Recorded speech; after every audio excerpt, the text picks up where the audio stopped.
Nasa 100% ng handa ang Police Regional Office 7 bilang bahagi ng pambansang paghahanda para sa 4th State of the Nation Address ni Pangulong Ferdinand Bongbong Marcos Jr. ngayong araw sa Batasang Pambansa, Quezon City.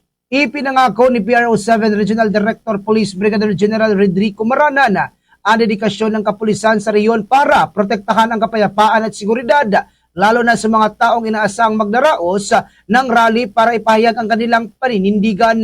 Dagdag pa niya, maglalagay ng sapat na naangkop ng puwersa ng pulisya sa mga lugar na tinuturing na kritikal para matiyak ang mabilis na pagtugon at epektibong crowd control. Ang hakbang ay alinsunod sa kautusan ni PNP Chief of Police General Nicolas Torre III na magbibigay din ng misyon ng pulisya na protektahan ang kaayusan, kapayapaan at ang mga kalayaang ginagarantiya ng konstitusyon.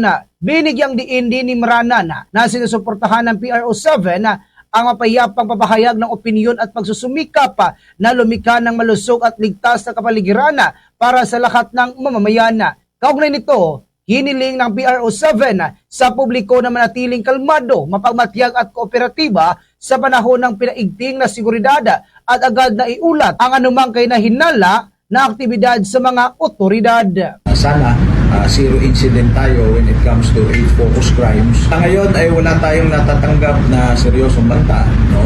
Nakahanda naman tayo dyan. Ano?